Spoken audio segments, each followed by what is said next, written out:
जूझने का मेरा कोई इरादा न था, मोड़ पर मिलेंगे इसका वादा न था, रास्ता रोक कर वह खड़ी हो गई, यूं लगा जिंदगी से बड़ी हो गई, मौत की उम्र क्या 2 पल भी नहीं, जिंदगी सिलसिला आज कल की नहीं।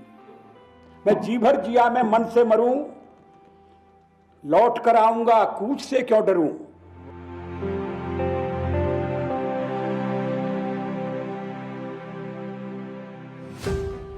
मूर्धन्य कवि, प्रखर पत्रकार, ओजस्वी वक्ता और करिश्माई राजनीतिज्ञ, भारत रत्न श्रद्धेय स्वर्गीय श्री अटल बिहारी वाजपेयी बहुआयामी व्यक्तित्व के धनी थे।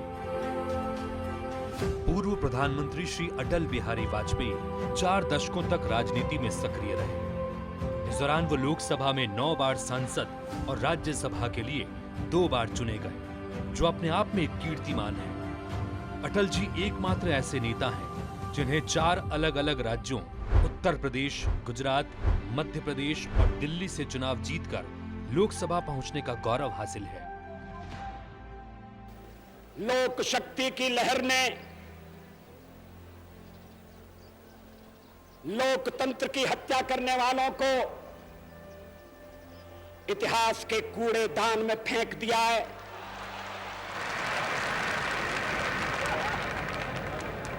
और जिनके हृदय में लोकतंत्र के लिए अटूट निष्ठा है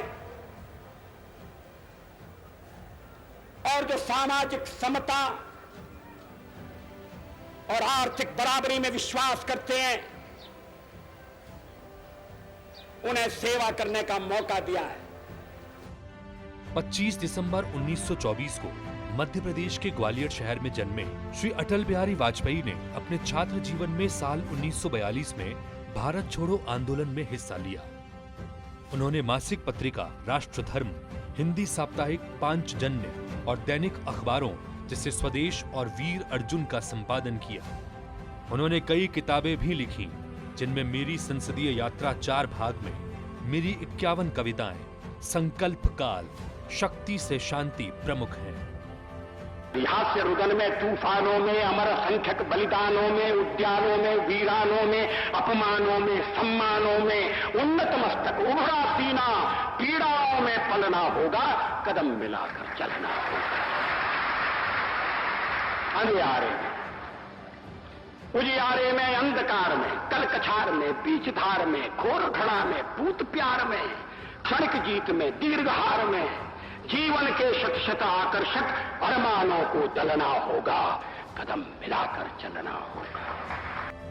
श्री अटल बिहारी वाजपेयी 1951 में जनसंघ के संस्थापक सदस्य, 1968 से 1973 तक भारतीय जनसंघ के अध्यक्ष और 1955 से 1977 में जनसंघ संसदीय पार्टी के नेता रहे।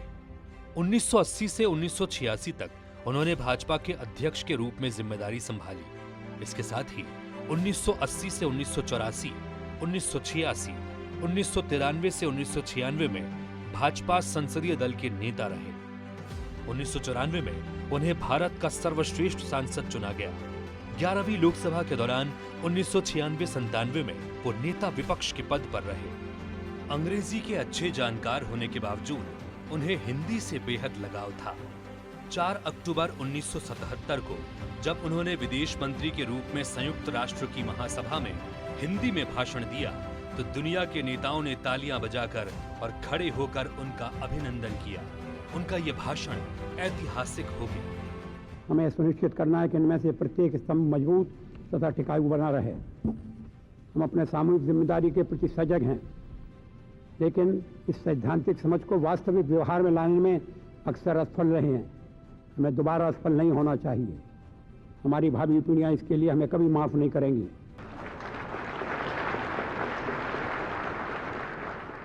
अटल जी को 1996, 1998 और 1999 में 3 बार प्रधानमंत्री बनने का अवसर मिला। प्रधानमंत्री रहने के दौरान 1998 में उन्होंने परमाणु परीक्षण कर पूरी दुनिया को उभरते भारत की ताकत का एहसास कराया।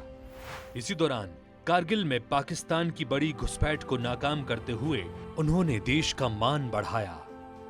अटल जी देश में मोबाइल क्रांति के जन्मदाता थे।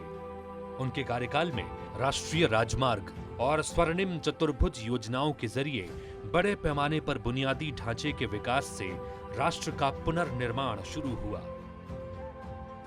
ये आश्चर्य है कि परमाणु परीक्षण की भी आलोचना की गई। पूछा गया देश के सामने कौन सा खतरा था।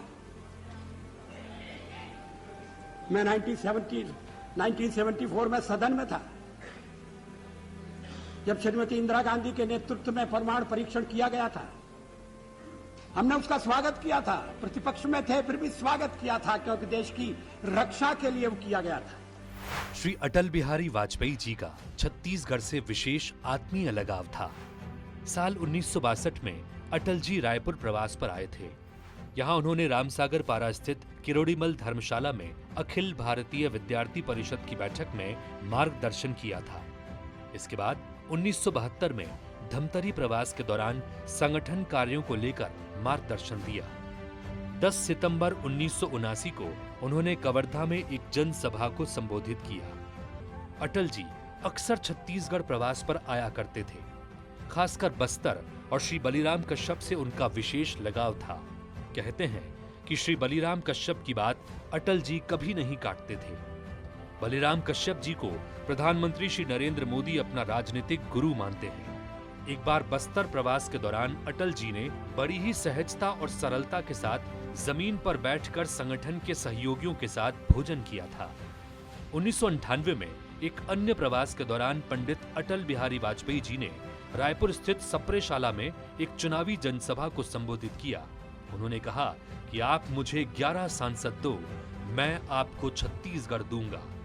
चुनाव के बाद अटल जी की सरकार बनी। वादे के अनुसार 1 नवंबर 2000 को छत्तीसगढ़ अस्तित्व में आया और अटल प्रतिज्ञा पूरी हुई। तब से लेकर छत्तीसगढ़ की जनता लगातार लोकसभा की ज्यादा से ज्यादा सीटों पर भाजपा का कमल खिला रही है। अटल जी का बस्तर से लगाव और बस्तर के लोगों का उन पर ऐसा अपार विश्वास रहा कि 1999 में उनके चुनाव प्रचार के बाद से इस लोकसभा सीट पर भाजपा हमेशा जीत दर्ज करती रही है। श्री अटल बिहारी वाजपेयी जी के नेतृत्व वाली केंद्र सरकार ने छत्तीसगढ़ से जुड़े विषयों को हमेशा प्राथमिकता दी। यहाँ तक कि उनके कार्यकाल में ही जनजातियों को राष्ट्र की मूल धारा में लाने के लिए, उनसे जुड़े तमाम मुद्दों का समाधान करने के लिए नए जनजातीय कल्याण मंत्रालय का गठन किया गया। छत्तीसगढ़ के पूर्व मुख्यमंत्री डॉक्टर रमन सिंह श्रद्धेय अटल बिहारी वाजपेयी को अपना गुरु मानते हैं। अटल जी ने उन्हें अपने मंत्रिमंडल में भी शामिल किया था। छत्तीसगढ़ के निर्माण के बाद अटल जी 2003 के चुनाव में अंबिकापुर आए थे। रायपुर के ऐतिहासिक बूढ़ा तालाब में स्थापित स्वामी विवेकानंद की 37 फीट ऊंची प्रतिमा का अनावरण श्रद्धेय अटल बिहारी वाजपेयी ने अप्रैल 2005 में किया था। अटल जी की सरलता, अद्भुत और राजनीति पर पकड़ अद्वितीय थी। उन्होंने युवा नेताओं को आगे बढ़ाने के साथ छत्तीसगढ़ के नेतृत्व को मजबूती देने का काम किया। अटल जी के वट वृक्ष के तले फले फूले कई नेता आगे चलकर शिखर तक पहुंचे। श्रद्धेय स्वर्गीय श्री अटल बिहारी वाजपेयी को राष्ट्र के प्रति उनके सेवाओं के लिए साल 1992 में पद्म विभूषण और साल 2014 में भारत के सर्वोच्च नागरिक सम्मान भारत रत्न से अलंकृत किया गया। 16 अगस्त 2018 को श्री अटल बिहारी वाजपेयी ने अंतिम सांस ली और इस तरह एक युग का अंत हो गया। अटल जी के सपने को अब प्रधानमंत्री श्री नरेंद्र मोदी आगे बढ़ा रहे हैं। उनके सपनों को पूरा करने की दिशा में छत्तीसगढ़ के मुख्यमंत्री श्री विष्णुदेव साय और उनके सभी सहयोगी अनवरत अभिनव प्रयास में जुटे हैं। महिलाओं के सशक्तिकरण और सामाजिक समानता के समर्थक श्री अटल बिहारी वाजपेयी के सिद्धांतों और विचारों पर आगे बढ़ते हुए भारत एक विकसित, मजबूत और समृद्ध राष्ट्र बन रहा है। राष्ट्र निर्माण में उनका योगदान अतुलनीय है, जिनके लिए पूरा देश श्री अटल बिहारी वाजपेयी का सदा ऋणी रहेगा।